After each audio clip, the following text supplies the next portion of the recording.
Oh, hey everybody! Welcome to I'm Melanie McAllister.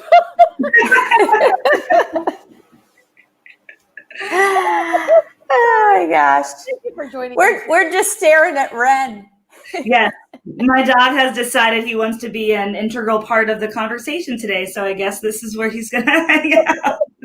How funny, this totally threw us off guard, but thank you so much for joining our Courageous Conversation in EdTech today. This is our first real episode, and wherever you're coming in live from, whether it's Twitter, whether it's one of our Facebook communities, we thank you so much for joining us today.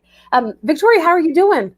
Yeah, I'm wonderful. Thanks for joining. And I think my dog's doing pretty all right as well. Again, I just want to echo what Melody said. Thank you so much for joining us today. This podcast in particular explores the intersectionality between courageous conversations, educational technology, can't talk today, anti-racism and equity. So we're really excited to not only have y'all here with us today, but also with us on this journey. So we had a previous conversation where we kind of introduced ourselves, right? Like where we were on this learning journey.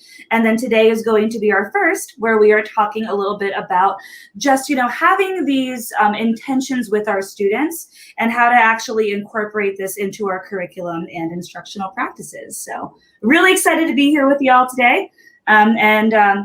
Dr. Eileen Winokur, I'll pass it over to you. Yeah, hi. I'm also very excited to be with the two of you and for all of you out there watching and listening right now. We wanted to talk a little bit about, I'm in Kuwait and it's 3 a.m. here really, but this conversation is so important that I have gone to sleep, woken up, and will go to sleep again. Because it really is important. Yes, yeah. So I wanted to also talk about the agreements we have for courageous conversations. I can't remember the book it's from. Melody, you need to remind me and remind everyone, because I think it's really important that we know the source. Yes, by Glenn Singleton. There are 4, and it's important because we really want to have these conversations where we're honest, straightforward, respectful. And so we want to make sure that we stay engaged. And the stay engaged part is really important because it means that we will continue to have conversations even if we're on different sides of the aisle, even if we're not sure that we agree or disagree. We'll keep our ears open and we'll be good listeners. We also want to experience discomfort. And when we experience discomfort, because we're not sure, because we're of a different mind, it allows us to grow. Even if we don't change our minds, even if the person doesn't persuade us, it's okay if we don't feel comfortable. And we want to speak our truth. We need to be in a safe space where we feel that those who are listening to us are going to take our words and be respectful about responding and really listen to what we're saying and try to understand our opinions. And accept non-closure. And the accept non-closure is, I may still be undecided at the end of the conversation. And the other person, who I wanted to convince might still be undecided. And I'm not really okay with that. But we have to be okay with that because that's, again, how we grow. And maybe next time I have a conversation about the same topic, I'll have different ideas about it because of my initial conversation. So those are the 4 agreements that we use when we have these conversations every week. Thank you for telling us those, Eileen. My name is Melody McAllister, and we're all coming from different places. I don't know if you caught that Dr. Eileen is coming in from Kuwait, and Victoria is coming in from Seattle, right? Right, yeah, Seattle-ish. Yeah, I'm in Tacoma. Okay. And then I'm coming in from the Anchorage area. And the cool thing about this is that, we started talking about courageous conversations in EdTech a couple of months ago. So this has been something that we've been planning for a while, and it's something near and dear to each of our hearts. And we talked about the last time we were together. If you saw us a couple of weeks ago, we talked about how we're all in different places, but that coming together is kind of our strength. And we represent a different place and also a journey that most of you might find is where you are. So the process has been a little bit bumpy because we thought we would be ready to go even last week with this first episode. But we were actually having issues with EdTech and trying to make our process streamlined and having people talk and guests come on, or if they couldn't be here with us live, how would we get their recording? And so the cool thing about it is we chose Flipgrid. So Dr. Eileen actually made a Flipgrid for us, and some of you were able to respond to that. And we're actually going to share the Flipgrid in the comments. And if you would like to participate in this Flipgrid after we're done, this whole next week you can. We're not going to take it away. We're going to give you a new Flipgrid this next week after for our next conversation. But these are going to be open conversations that we can continually learn from. And so it actually turned out, even though the beginning of this process was a little bit bumpy, it actually turned out to be something pretty phenomenal that anybody who's listening can replicate very easily in the classroom using Flipgrid, whether you're talking about your subject matter or whether you're also going to choose to have courageous conversations with your students or your peers. So we hope that you'll take the model that we're using and put it into practice. And feel free to comment and ask us questions along the way. We're here to definitely answer that. It looks like Dr. Sarah Thomas is joining. Thank you. Thank you, Sarah Thomas. We love you. Thank you for popping in. We are fueled by your comments and your questions, so definitely feel free to come in. The next thing we're going to get straight to the Flipgrid. So we want to thank you to everybody who's participated so far. We have their permission to share, and we're going to get right into it. And we're going to talk about it again. Once you hear this Flipgrid, please feel free to drop comments or questions that you also have in response. And I can't talk either. It's like end of week brain, right? Like Monday's tomorrow, daylight savings just started today in the States. It's a lot. I think I'm suffering from too much candy. Ooh, yeah. Dr. Eileen, if you want, and I'm dropping the comments, I'm dropping this Flipgrid in the comments. So Dr. Eileen, if you would like to press play for our first would be Wendy Williams. Oh, and you know what? Go ahead and pause it. Okay. I don't know if I can hear sound. You know what? When you share your screen, just turn the sound on too. There's like an option. I'm gonna. Okay. Do you see that? You might have to unshare it, and then reshare. I should have said that before we went live. I'm sorry. Oh, okay. Let's see. So go ahead and stop sharing your screen, or like on your end. There you go. Okay. And then when you do it again, it'll give you an option like on Zoom to share sound, and click that little tab. Okay. Okay. Let's see. Go back. Thank you for that. It's easier if one of you shares from your screen, because then on my screen it looks ridiculous. Like you see everything in the background. So let you share audio. Yes. Follow these steps. And the first person we're going to share, her name is Wendy Williams. She's actually a principal. She's my former boss. So she's coming in from Garland, Texas. Oops. Oh, she's actually calling me right now. How hysterical. Can you see her? Were you able to get it, Eileen? I don't know. It says in the Chrome tab, share audio. Where do I find that? Yeah. Oh, it just, you know what? Here, I'll do it really quick. Sorry. Okay. No, you're fine. You're totally fine. Yeah. Click on there. Share. Okay. Hopefully this will work. Okay. Do you see my screen? Mm-hmm. Yeah, I can see it. Awesome. Thank you all so much for being patient. And here we go.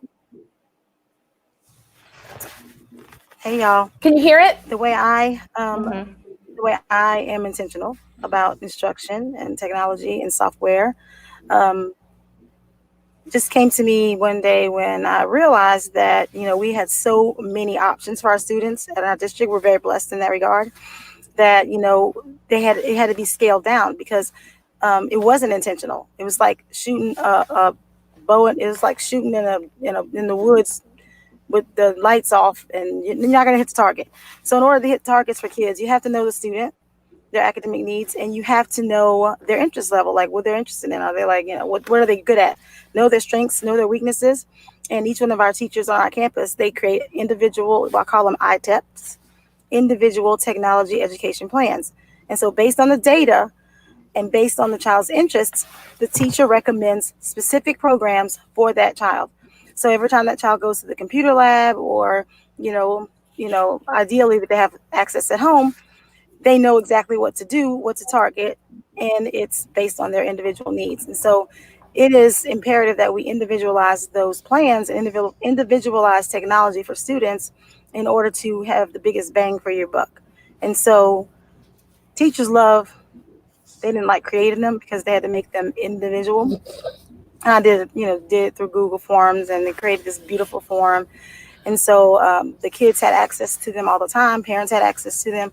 And it was really good because wherever the kid had the strengths, those programs were recommended so that kid can have something to look forward to. So once they finish all the programs that they were required to do based on their needs, their academic needs, then they could go on to the fun stuff, things that they like to do, things that they're good at, things they want to grow more in. So that's the way we do it at my campus. And so I think that being intentional, forming those relationships, and knowing your students inside and out, and their parents, knowing their access, knowing what they have available to them, and trying to remove those roadblocks and things that may come in their way, which would be individual, of course, is the key. Another huge key is to educate your parents. You have to be intentional with parents as well. So we're not only educating our kids, but we're educating the parents too. So make sure you touch base with those parents, individualize each student's plan based on their needs, and that's the way you get the biggest benefit from technology for students. Knowing the student, knowing the parents, knowing their family, and rolling with those individual technology education plans. EdTech. I'm gonna trademark that, so y'all, I'm trying to steal it. I love that. That was awesome. That was awesome. Yeah. She's just like that in real life too. And I actually did.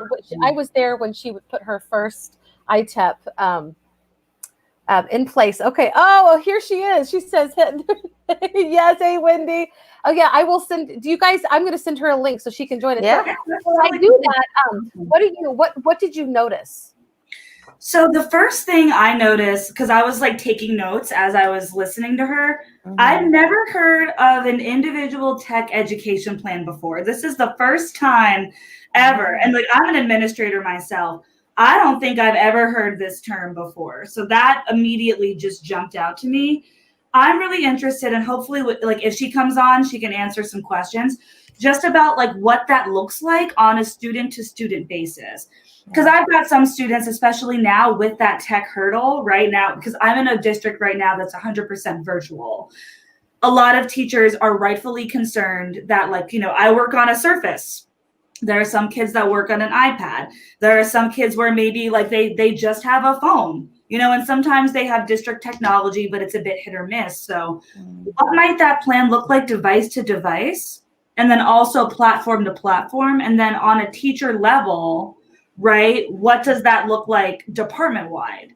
So like I'm working with teachers right now where like 8th grade has decided they love Nearpod, right? Nearpod is their jam, but the district isn't going to pay for an upgraded Nearpod license. So we're kind of all spinning heads right now trying to figure out, okay, without adding additional burden to the teacher, right, to spend money for a license, then what can we do to make sure that the technology is consistent, but also that there's no additional hurdle for the kids?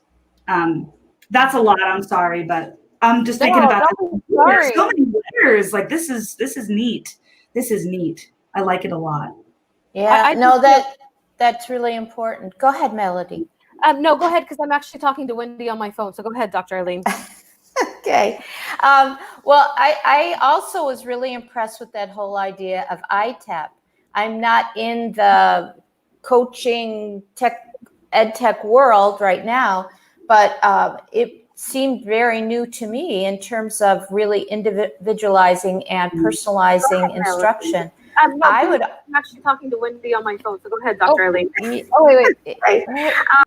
She's here. Let me tell her to turn her sound off. Keep going, Eileen. Yeah. So I would be interested in asking Wendy about what kind of professional development the teachers got in order to be able to properly use the ITEP. Okay, so you have a Google form and you have all this information and you know about your parents and you know about access. But then what do you do with all that information, and how do you synthesize it to make sure that you're not completely overwhelmed? So I'd be really interested in sort of behind the scenes, what happens with that ITEP. Mm-hmm. Yeah. Okay, Wendy. Okay, can you hear us, Wendy? Okay, if you will you can unmute yourself. It's okay. And if you will, just like if you have your phone on, we were just getting the back, okay, go ahead and here, Wendy, you can unmute yourself. It's okay. I can't unmute you because you muted yourself. So it's okay. Wendy, go ahead and unmute okay. Okay, she can't hear me. We're going to figure this out. But I'm glad that she's here. She didn't know if she was going to be able to be. She actually was doing a podcast, so so I didn't know if we could plan it or not. This is cool that she's here. I can tell you that the great thing about her ITEPs, and she's actually the person that coined it. She made it, like she decided that this was a need our campus had. Like she said, we had a plethora of EdTech anything, and we had a lot of grant money because we were a Title what school? It was just like Title I. Yeah, we had everything that we needed, and we had money to throw at it. And she did. So we had a lot of technology, but how do you use it? That's what she wanted to do. How do we use it effectively? And so we did. We had to put, like, for each student, she made a Google form, and we had to put all of the stuff that we were using, like which ones would be better for their academic gaps or whatever, help them in that. And then, like, what did they like? And again, I was there on her campus when it was brand new. So let's see if she's figured it out. Wendy, have you figured it out? Okay, I don't think she's figured it out. But let's go to the next video. Well, and I'll continue to talk to her in the background, and we'll have her on. Okay, and I'm going to share my screen again. Okay. And let me know if you can't hear it. And this is Matthew Rhodes. Okay. So when we're thinking of educational technology for our students, we need to think about all of our students. So students with special needs, English language learners, as well as our GATE students. And when we think about tools, we want to learn how to integrate supports and instructional strategies to meet all these students' needs. So for example, for students with special needs, as well as English language learners, where's the immersive reader? And how can we utilize strategies like I do, we do, you do, while using that strategy and focusing on elements of the universal design for learning, create multi-modality learning opportunities for students so they can listen, speak, create, write, and be innovative. All those things we have to think about while we're thinking about integrating these tools within our classrooms, whether it's online or in hybrid and blended learning environments. And at the end of the day, we want to think less is more when it comes to these tools and integrating them within our classrooms. Focus on 3 to 5, and then just focus on a number of strategies that you can integrate with each of these tools and their supports so that we can meet all of our students' needs. Mm-hmm. All right. Matt's was really amazing in that in a little over a minute, he could put so much in meaningful background into that. He talked about accessibility. He talks about inclusion. He talks about how to use the technology, not just whether they have the access to it, but that everybody understands how to use it, which is really important. I think Carly also talks about it in hers. And the very important thing is getting to know the students from the beginning, which is what Wendy had spoken about. You need to know what their needs are in order to be able to choose the right tools and be able to know of those tools what kinds of things like immersive reader or other accessibility tools, or just that it's culturally sensitive. And he was able to get all of that into that 1 minute, which was really, really amazing. Yeah. I particularly enjoyed his emphasis on the less is more, 3 to 5.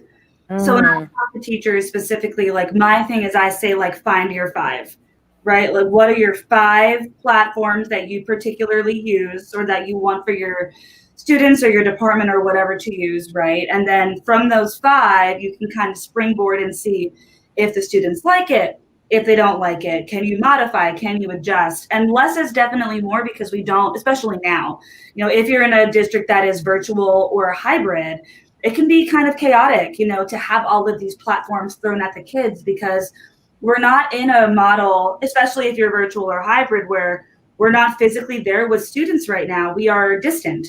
So what would happen, if I'm like, oh, Minecraft Education Edition, this is awesome, and I'm in a room with all my kids, suddenly I'm remote, it just becomes that much more difficult. And not because the platform is hard to use, but because we're not there to mitigate concerns as we would normally be in a typical environment.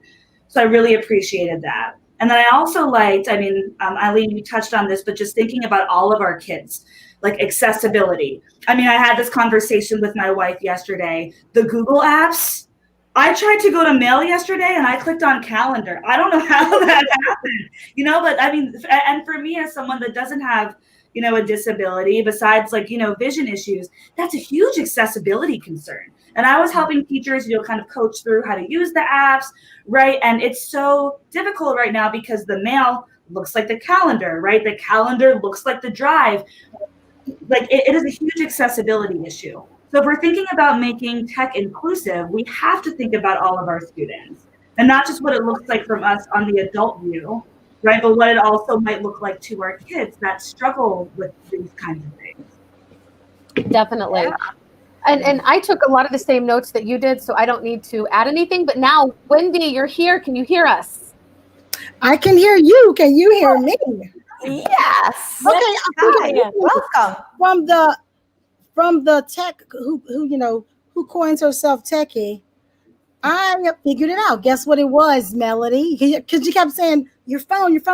It was my second monitor. Duh. And my second monitor, because I'm cheap, is an old 32-inch TV that I had in my kids' playroom back 10 years ago. Hooked up to my Mac. My Mac was on. I was looking up, looking down. I was like, what is going on? Why am I hearing this echo? But that's what it was. Yeah.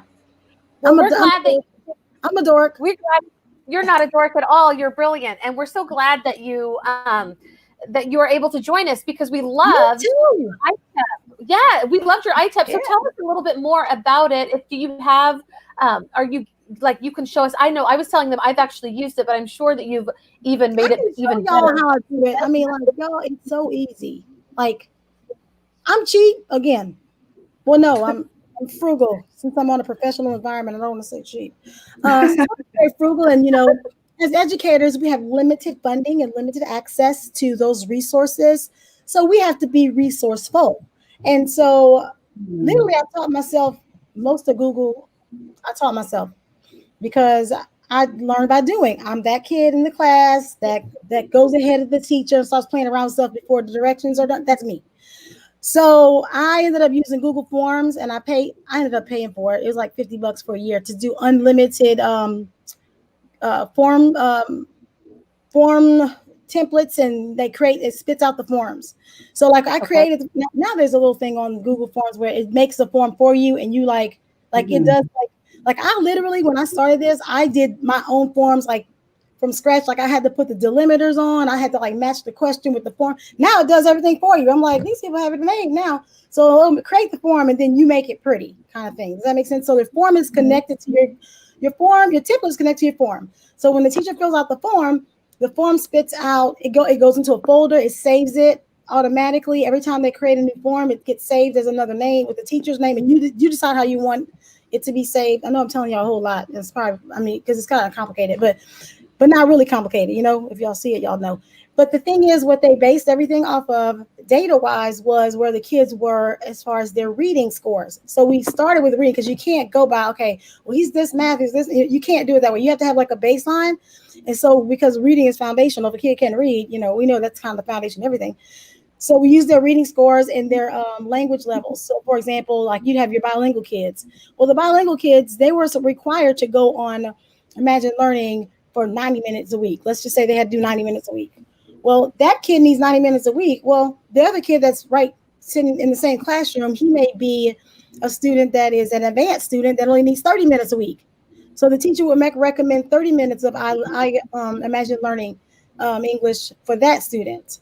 And then let's say that same student is good in, you know what? Let me just show y'all one. If I show you one, yes, you can share your screen or yeah, that'd be great. And in fact, one of our people that are watching, I guess I can't form words. I'm so sorry. Do you have examples of resources used for specific needs? And I just want to say that every district probably has like EdTech resources that are required by teachers. So what Wendy is going to show you is what is required in her district and her school. Right. So we start off with the matrix. We start off with that matrix that the ELL department gave us a matrix, and I kind of like created the matrix to also include our DNET students. So I'm going to show you the matrix first that shows you, it gives the teachers basically, let me go to matrix, hold on. It gives the teachers, if you were a teacher, a brand new teacher, you had no idea about languages and all that, languages of instruction, you would be able to figure it out. So I'm going to, can I share my screen now? Yeah. Go ahead and share your screen. All right, I'm going to share it. I guess, is this my entire screen, my application window, Chrome tab? Do you see on the bottom where it says share your screen? Yeah, I got it. I'm sharing, but I'm trying to figure out which one to share. My entire screen. Do I do my entire screen or the application window? Which one? Oh, I don't know. Just whatever you want. Okay, I'll do entire screen because I'm going to do application. I'll do application. So, all right. Share. I guess I'm going to see myself probably. I know. Chrome this is how we do things in real time. Yes. I know. Chrome has lost some permission or something. Whatever. I don't know, Chrome. Can y'all see it? No, because it's not sharing yet. Maybe do the whole screen or whatever. It's okay. Let's try again. We're learning. Right. This is okay. We don't have to be perfect. I told you I learned by doing. Trust me, I am not. Look, hey, this is what I do. Okay, wait a minute. Where is my share screen thing again? You might have to start over. Yeah, I do. Hold on. There it is. Nope, that's not it. That's not it. Are you willing to share like your template with others? Yeah, I can share the template, but listen, that like you said earlier, the template won't make much sense unless I explain it, and then they can make their own out of it. Where in the world is the share screen option? It's on the very bottom. I got it. I'm tripping. Share screen. Sharing screen is easier. 2 monitors. I can't have 2 monitors because I have an echo. So sharing screen works best on a good computer. I have a MacBook. I guess that's kind of good. Let me go ahead and try and click on that. Some screens, okay, don't show these tips again. I don't need any tips. I'll just figure it out. All right, now with the application window. Let's see. Share. Y'all, cross your fingers, y'all. Chrome has more permission to capture your screen. Follow these steps. What does that mean? Okay, do you have a link, Wendy? Do you have a link that you could put in the private comments and I can share my screen? That's even better. Yeah, share in the private, and then I will put it up and share my screen. Okay, wait, it's telling me how to do it real quick, y'all. It's gonna take 1 second. It says ensure your browser. I just gotta check my browser, that's all. Chrome. And so really quick, talking. One of the things that I shared in my Flipgrid, and we probably won't have time to get to, and I did actually talk about race, and I think that this is one of the reasons that I had a good relationship with, my students of color, was just that we had vocabulary, we had Nearpod, and because I work so closely with both of those EdTech, now they're together actually under Nearpod.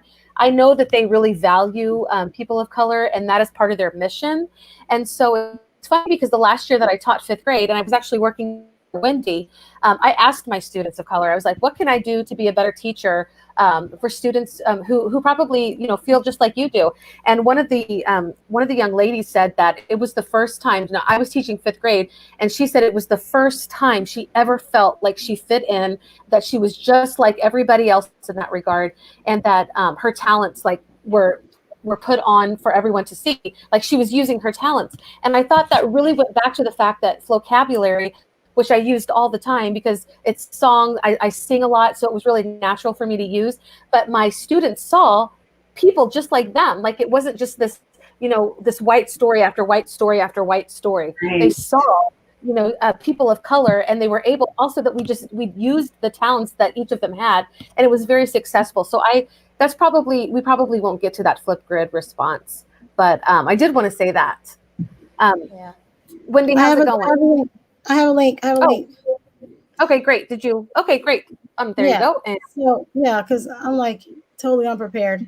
Is it going? Did you get it? Yep, I can see it. Okay, so Yeah. with that, y'all see what I'm teaching? So what y'all are looking at right now is where we start. Like this is kind of how the teacher starts off with this matrix and basically makes decisions. Okay, you start off with, okay, what grade is my kid? Okay, my kid is in, 5th grade or whatever. And he, you base it off of the data that you have on that kid. You can kind of decide just based on those, like, is he a GT, but like, where's their reading level? If you start off with what tier they're on, tier 1 or tier 2 or tier 3.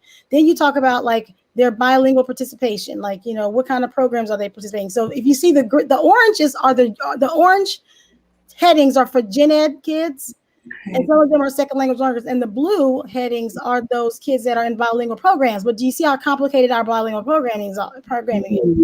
You got beginner to advanced high. Like, all these kids will fall in all these different categories in the same room. And so you're like going bananas trying to figure out. So you see, notice, okay, let's say the kid is a 3rd grade kid, tier 1. He's a beginner intermediate kid. So he doesn't get any monthly progress monitoring because he's beginner and intermediate. He's a tier 1 kid, he's on level, he's good. He has to go on ILL for 60 to 80 minutes per week, 3 or 4 sessions, and then Imagine Math, and then Imagine Math Facts, or as needed. So those are his program options, that kid. So you would recommend that for that kid based on his reading levels. Then so that's kind of how that goes. Now let me show you what the ITEP looks like when the teacher fills it out. So that's where the teacher looks to pull their data. So then they pull this document, this Google form. Okay, and I don't have that one yet. So I'm going to pass it on to you right now. Okay. It's I got to I have to open it up so y'all can have access. So that's the problem. Not the problem, but that's what I'm doing right now. I have to open a share. So basically, Wendy, is what you did is you put all of the different EdTech programs that you are required as a campus to use from your district, so that every teacher had a menu right in front of them, so that they could say, okay, this student is also an English language learner, or this student is 3rd grade, and this student needs more support in reading, or this student needs more support in math. So basically, It's a menu for the teachers to be able to choose the different programs. And then when they go in, you'll see. Let me paste it. Okay, here we go. This is the Google form. While Melody, you can explain the Google form because you've done it before. And then I'll pull the actual what spits out after the teacher completes this form. I'll pull one of those. Oh, it says I need permission. Yeah, you might need to change the permission so that way, like, anyone with the link can access. I did that. It says anybody with a link on it, so maybe not. Let me try again. Yeah. Copy link. Do you want to? Is it okay while you figure that out? Can we go to a different response, or do you feel like you're gonna? I got it. I'm going right now. Look, you got it. Great. Try it again because it should be. I mean, it says anyone with a link. Oh, it does. This says sharing. This one is different. Okay. You got it? I should. It takes just a second. Okay. Now I'm going to pull that form while you explain that one. Oh, it still says. What? Yeah, it says I need permission too. Should we go to another recording so that we? Let's go to another recording. We'll figure it out. And this next person. Oh, then I have to share my screen. Okay, there we go. Let me share my screen. And this next educator is actually, I think it's Carly Spina, and she is Hi everyone, I'm Carly Spina. I'm so glad that I saw this so I can learn from all of you guys, and I can share here. So when I think about access or assessing what our students need in terms of EdTech, I always kind of push it back to, do they have, number one, access to a device and or the internet, and have they received instruction in how to use the device, how to access the internet. I know that we've all been doing this remote learning since March, but many of our students have either shifted in schools because they're leveling up, going to the next grade level, they may be entering a new school, or their family has moved due to just a move in the family or due to hardship. So many students are entering new schools this school year, and I know that as teachers, we are so overwhelmed right now, but we do have to make sure that we are going back and providing instruction in how to use the device, how to get connected to the internet and all that. And I know a lot of school districts, like central office administrators, are trying to organize like hotspot distribution to families who are in need of internet access. But again, it kind of comes down to knowing our families. So if we have a student over here who just is like an only child and they've got their hotspot provided by the district, they're probably going to be pretty fine in terms of connectivity. But if we have one hotspot given to a family with 5 children who are school aged and all trying to access the internet at the same time because their lessons are all occurring at the same time, they are still going to have connectivity issues 9 times out of 10. So we do need to make sure that we know our families so that we are providing the best level of access and support. And then in terms of the different tools, I would always say, of course, just like all of you would say, less is more. Let's do one tool at a time and make sure that we ourselves are really comfortable with. We are maximizing whatever that tool is. We're learning about all the features and everything of it. And then our students have given, again, tons of instruction, tons of practice, and tons of time to kind of dabble with it, play with it, master it before moving on to a new tech tool. And the same goes for parents. If we are providing instruction to students, let's make sure that those like modules or whatever are also accessible to the parents so that the parents can provide support at home too. In terms of just other tech tool or EdTech pieces, I would say anything that encourages the 4 domains of language, so reading, writing, listening, and speaking. I think that's always so powerful, especially for our multilingual learners. And then also any platform that can be provided in multiple languages. I think that's so empowering, and it's so it honors and it recognizes the linguistic diversity that our students have, and that's really, really important when we're building relationships, that we honor our students' identities. Awesome. Does anybody want to share their thoughts? I can totally resonate with the whole idea of the hotspot, right?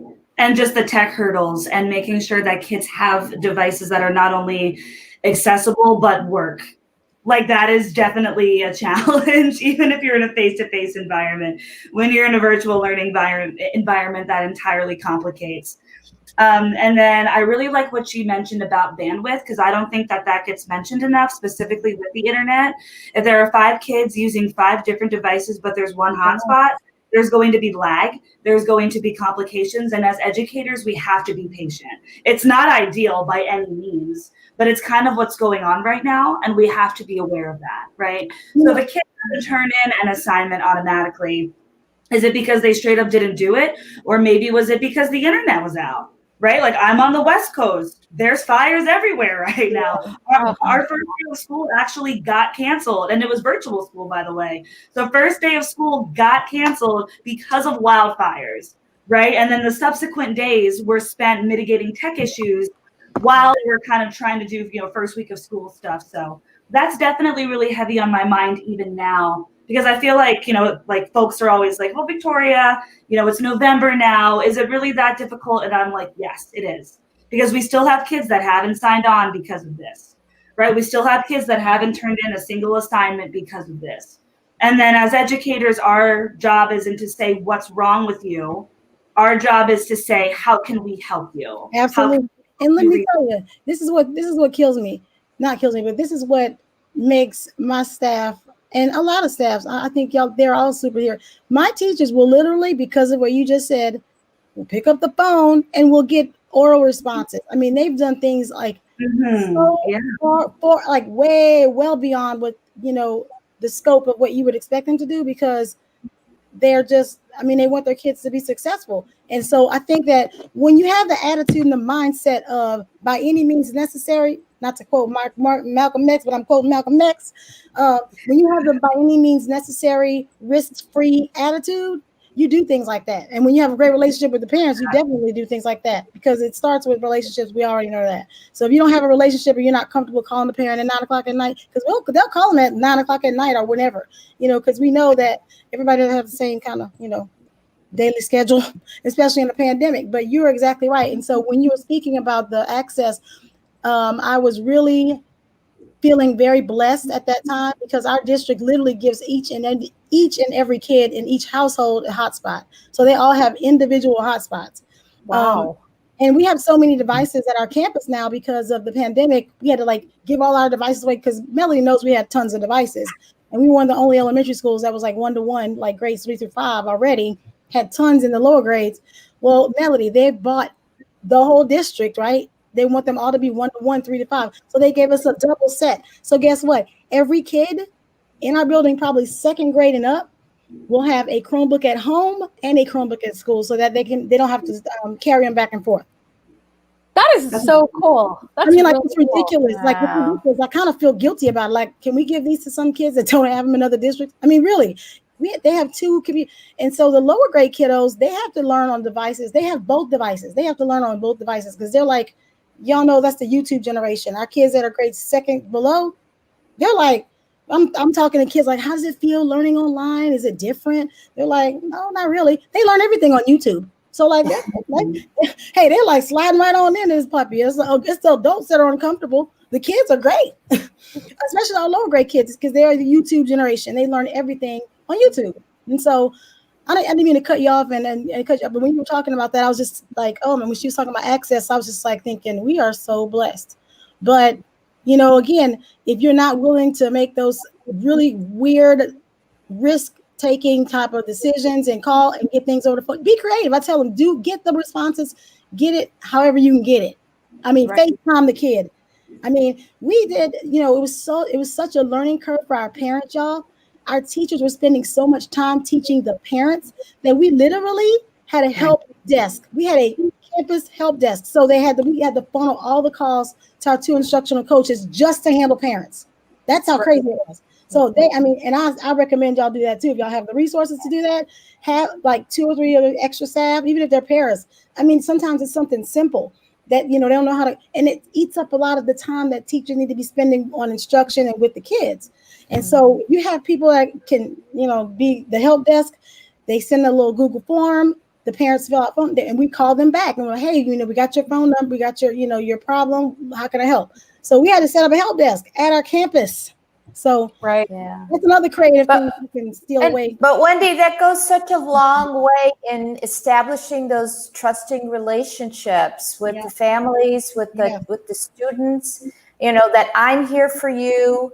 And that's the first thing that we need to do, especially in the midst of all of this. We hear so many comments about everybody feeling so stressed. So just to even take some of those, what seems to us perhaps simpler points, and be able to, say to the parents, look, if you have a problem, fill out this form and we'll get back to you. And then you get back to them. And it's like, I don't have to worry about this. So when the child comes, to them during the day and says, well, I wasn't able to finish this or whatever, I'm having a problem, whatever, the parent says, don't worry about that. We'll take care of it. It makes all the difference in the world. Right.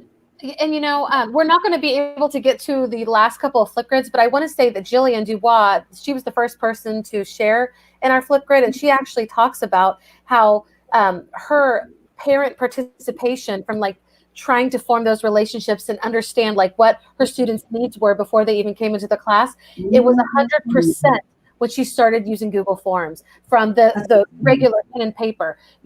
She started to get responses from every one of her parents. And so technology is definitely a gateway that we must have in place. Like it is now, like we can never go back, and we should never go back. We need to be able to use these EdTech resources and keep moving forward. So whether we're in pandemic or not, we're finding that when we use technology well, we will be prepared for times like these. And I wanted, Wendy, I am able to show, so I'm going to really quick, I'm going to share my screen again, and I'm going to show your iTep if you want to talk about it. Okay, let me minimize the stuff that I was on. I wasn't even on y'all's faces. I was listening. It's a podcast for me right now, y'all. Let me pull y'all back up. But okay, I got you. So what we have now, what you're looking at in front of you, that is the finished product. Can you pull up the one before that, the actual Google form? Do you have access to that one? This is all I had. I'm sorry. I put a bunch of stuff in. Well, listen, so the Google form, let me just explain it. The Google form, so the teacher doesn't fill all that stuff out. The things that are in blue, I can't even. You sure you don't have any other, you don't have that other form at all? You know what? I don't know. It might have been sent. But let's just say, so the teacher fills out the form. That's what spits out. Okay. But if you notice that at the top in that little first box, it's so tiny. I can maximize the screen. Woo! Hey, I can look. Hey, let's see, said the blind man. Okay, it says learning program options I have at school. This is where the teacher tells them, okay, this is what you're doing at school every day. And this is the thing that you have to get done before you get to the fun stuff.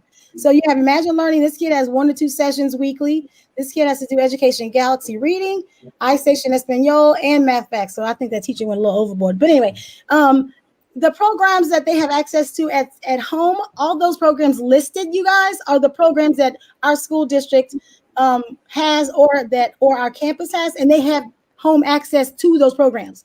If you look where it says, based on my strengths and areas for growth, my teacher recommends. The teacher typed in that information, which I don't know why she put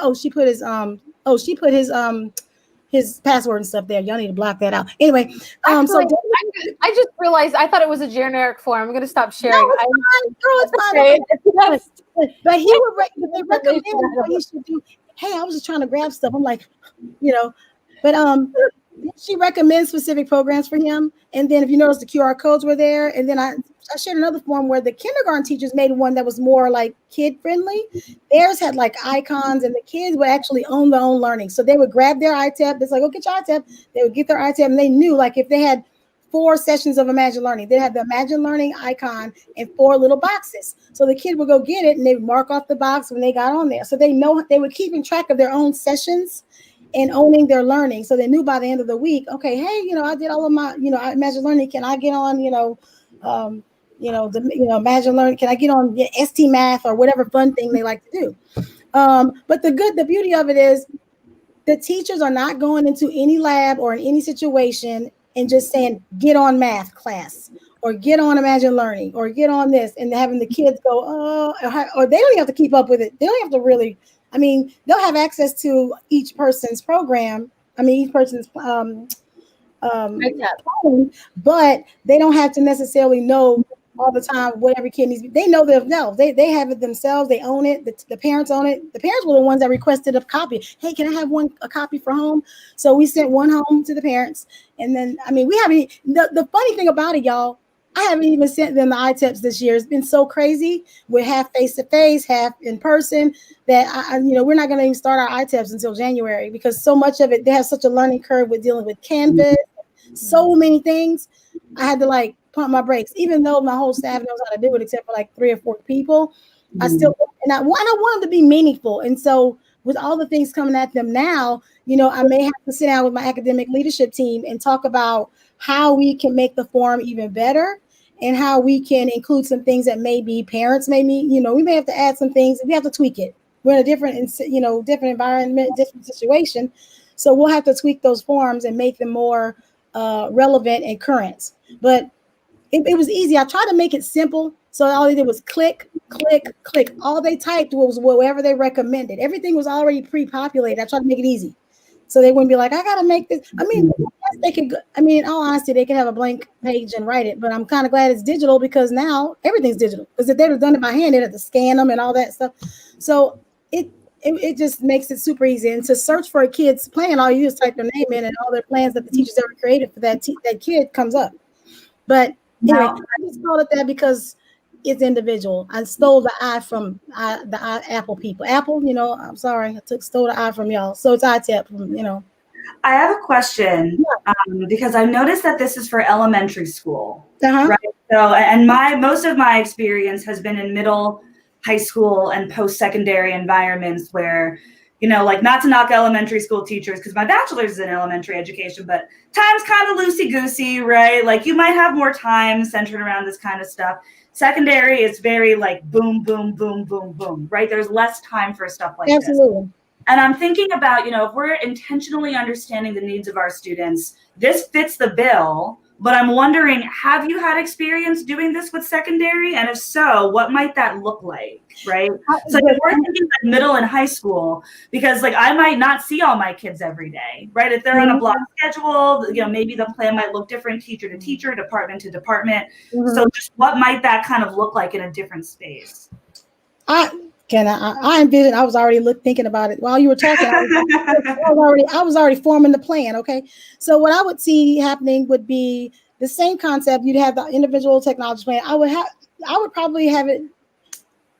Everybody would have access to the Google form, first of all. So I think that everybody, like all the teachers, would have access, just like they have access now, because they can edit any form.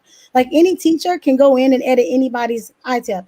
So as long as they all have editing rights to those forms, they could go on and tweak the forms themselves if they want to go in and do something different. So I would envision like maybe the counselor sitting with each kid and maybe going through the academic, like what that kid wants, and have the counselor go in and they can just click, and then the teachers would have access to it. And then the form would be based on, I mean, you would find the form. I could see the form being found based on the homeroom teacher's name and the kid's last name, and you'd pull it that way because that's how it's saved in forms. And then you can go in and tweak them and do whatever you want to them. But I do see that being pretty easy to implement. But also, you think about it, one thing that I'm trying to teach kids, even at an early age, and they have to do this, I'm teaching my own kid. You need to know what accommodations you need to have. Like my kid's a 504 student. Those teachers, and she's in middle school, and I'm like, y'all ain't doing nothing with my baby. You know, so I'm mad. I'm all upset. Like, look, extra time, that's not really an accommodation right now. You give everybody extra time, lady. She needs to be organized. Help her with organization. Do you see who her mother is? Okay, come on, help her out. So I've taught Kendall to own her plan, and I'm holding her accountable, because it has to be a team effort, because you're right. Secondary teachers have like 900 kids. They're not going to be able to, they don't know if Johnny has extra time and Susie has every other question.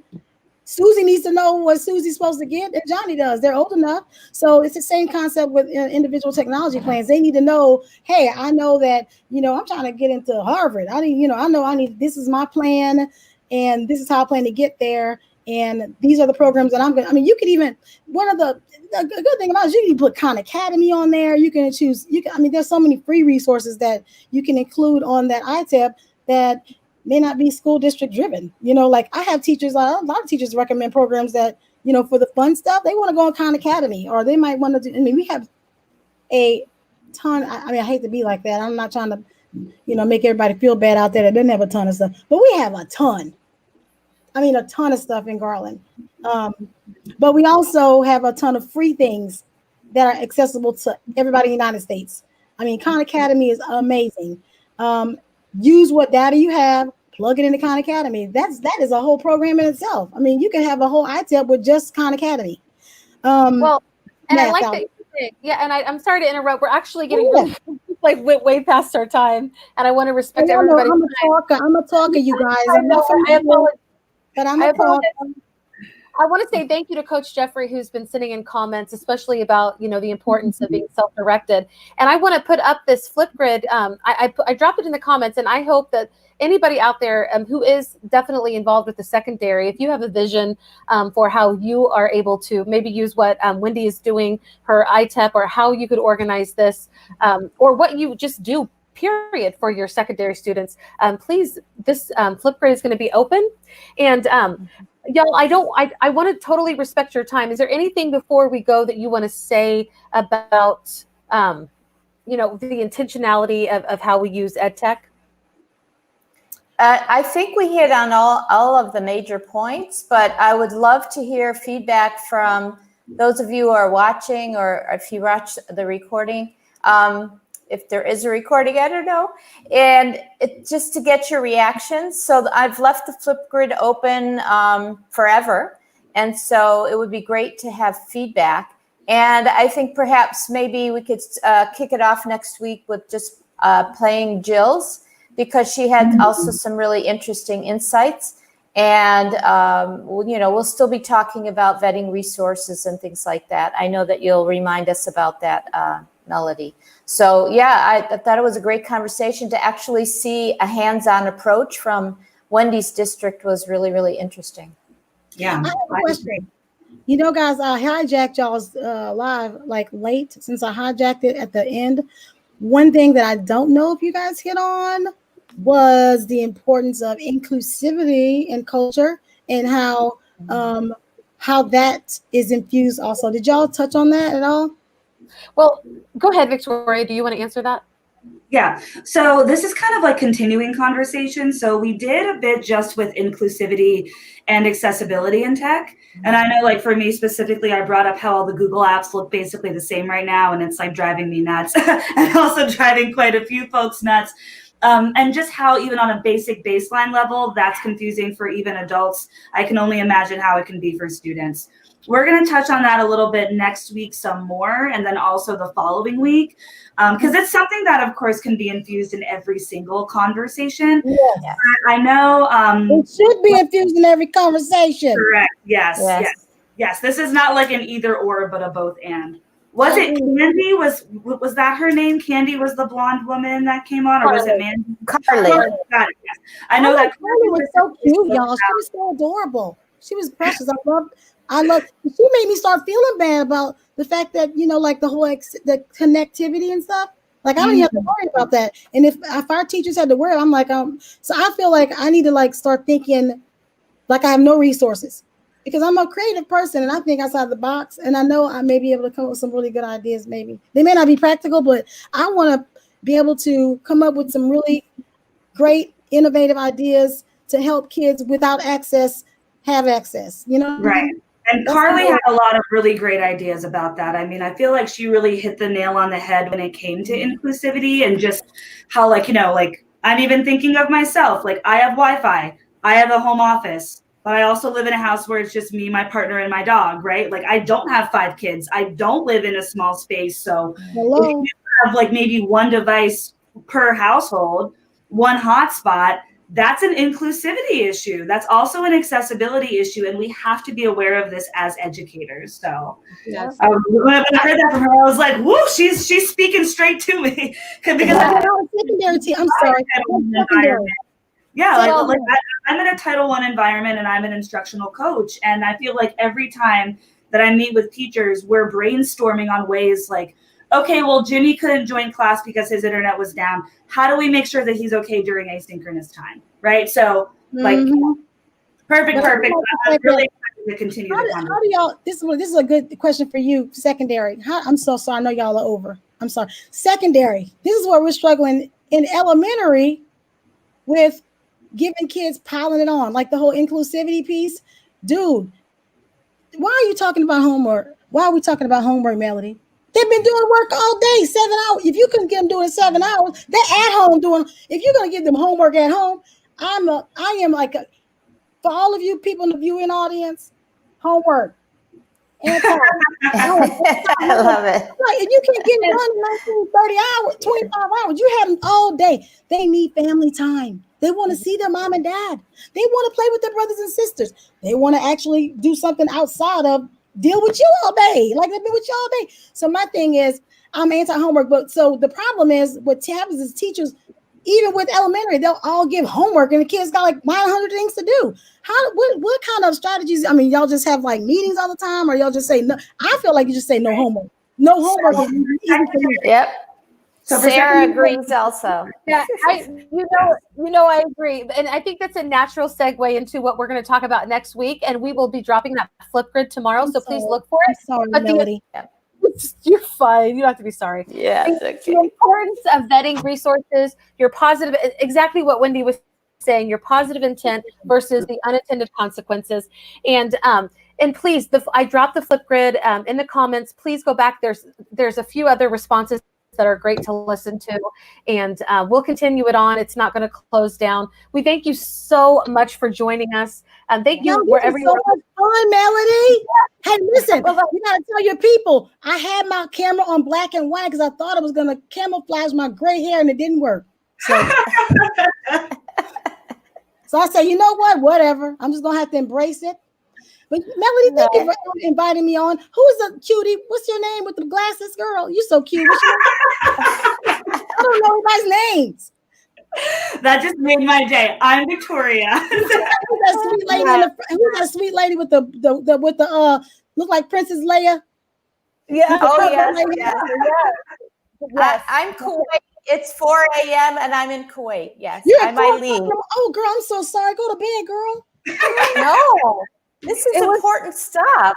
It is important stuff. I wake up Melanie for knows it. I don't sleep. And y'all, I have a side gig. It's marketing. If y'all need me to make your logos or whatever, Melody, you got to get off the phone and we need to talk about that logo.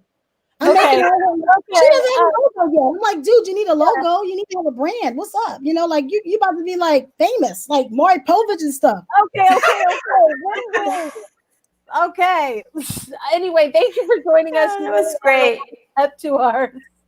Thank you. You're gonna have a lot more viewers next week. You're gonna have a lot more viewers next week. Let's keep.